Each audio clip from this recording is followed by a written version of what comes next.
बस केवल अवधूतेश्वर मां, अर्थात ये जो क्रम है, ये वो क्रम तो 108 सरसों के फूल का आप कभी भी कर सकते हो, पर जो ये बच्चों के लिए किया जाता है वो केवल बसंत पंचमी के दिन ही होता है। महाराज आज ही के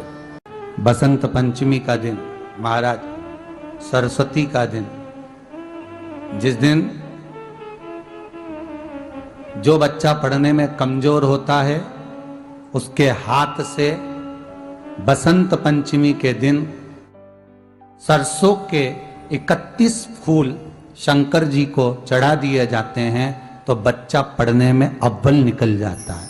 उसके बच्चे को कभी नहीं कह सकते कि पढ़ने बैठ, वो खुद बैठेगा। केवल आज बसंत पंचमी का दिन, एक ही दिन चढ़ता है, और बाकी के सरसों के फूल आपको मालूम है कि रोग मुक्ति के लिए तो होते ही हैं। ये तो आपको पहले भी वर्णन किया महाराज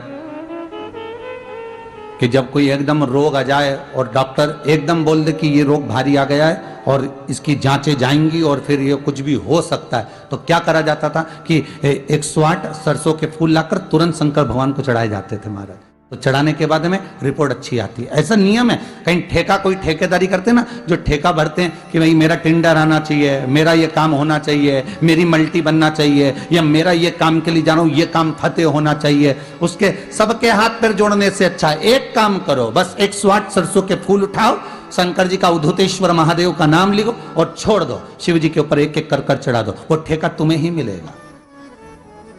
वो काम तुम्हारे पास ही आएगा। सरसों का पुष्प समर्पित किया, भगवान शिव आनंद की राशि है हमारी। अब सरस्वती सुबह ब्रह्म मुहूर्त में निकली,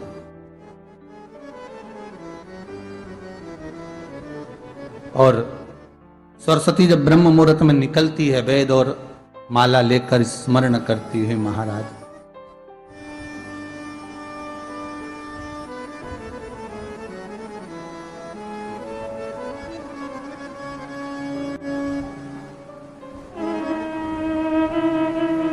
भ्रमण करती करती शारदा सरस्वती जब निकली,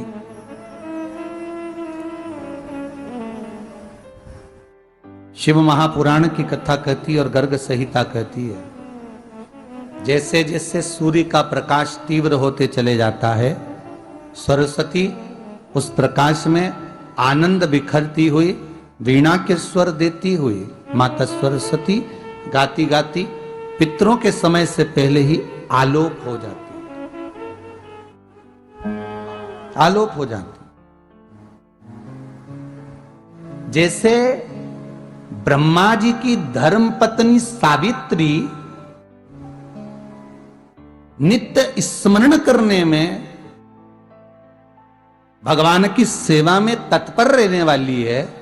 और ब्रह्मदेव सृष्टि की रचना करते समय ज्ञात करते हैं कि सावित्री मेरे साथ होने के बाद भी ये सृष्टि की रचना नहीं होती, तब ब्रह्मदेव सरस्वती को प्रकट कर देते।